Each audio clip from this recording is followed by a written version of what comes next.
আল্লাহর কথা সব ভালো না মন্দ আছে? মন্দ আছে পৃথিবীতে?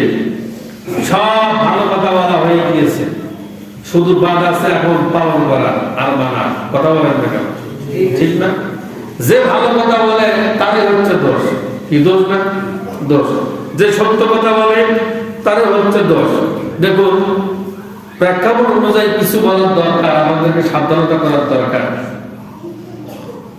ডক্টর মিজানুর রহমান আজহারি লোকটির চেহারা দেখলেই মায়া কলিজায় আসে। কি আসে না?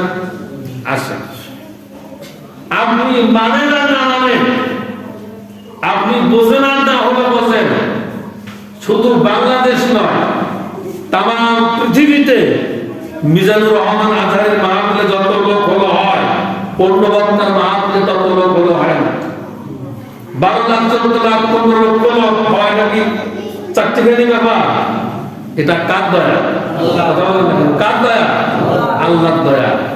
এটা দেখে এক শ্রেণীর হুজুর এখন হিংসায় করতেছে।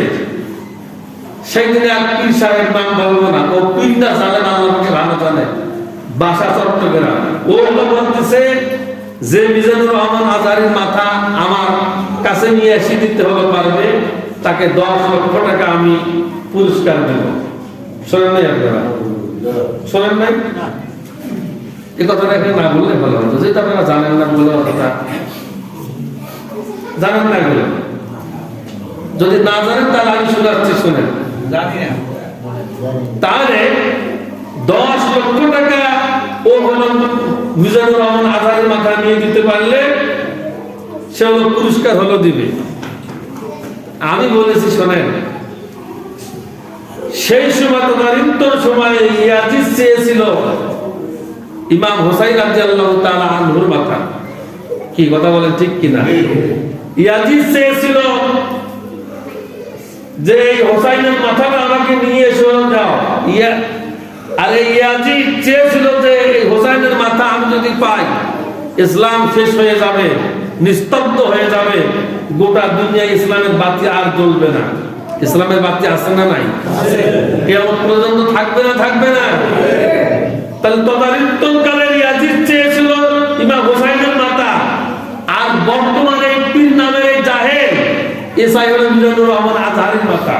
তাহলে বোঝা গেল সত্যের মাপকাঠি হচ্ছেন সাহাবায়ে কেরাম, সত্যের মাপকাঠি হচ্ছেন ইমানদার, সত্যের মাপকাঠি হচ্ছেন হক্কানি উলামায়ে কেরাম। আল্লাহু আকবার।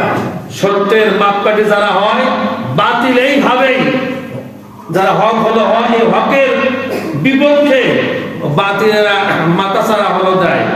এই কারণেই যারা আলেমদের মাথাছাড়া মাথাছাড়া হলো চায়, তারা কি মুমিন থাকতে পারে? মুসলমান থাকতে পারে?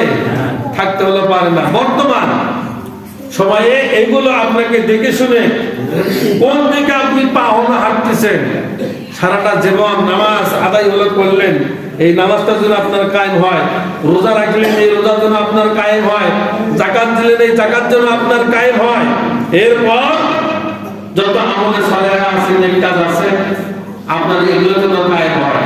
তাহলে এগুলো কায়েম করতে হলে, এগুলোকে কায়েম হতে বাকি ইবাদত কবুল হওয়া, গ্রহণ যুক্ত হচ্ছে আল্লাহর খাঁটি গোলামের পরিণত হওয়া। সুবহানাল্লাহ। আল্লাহর খাঁটি গোলামের যে পরিণত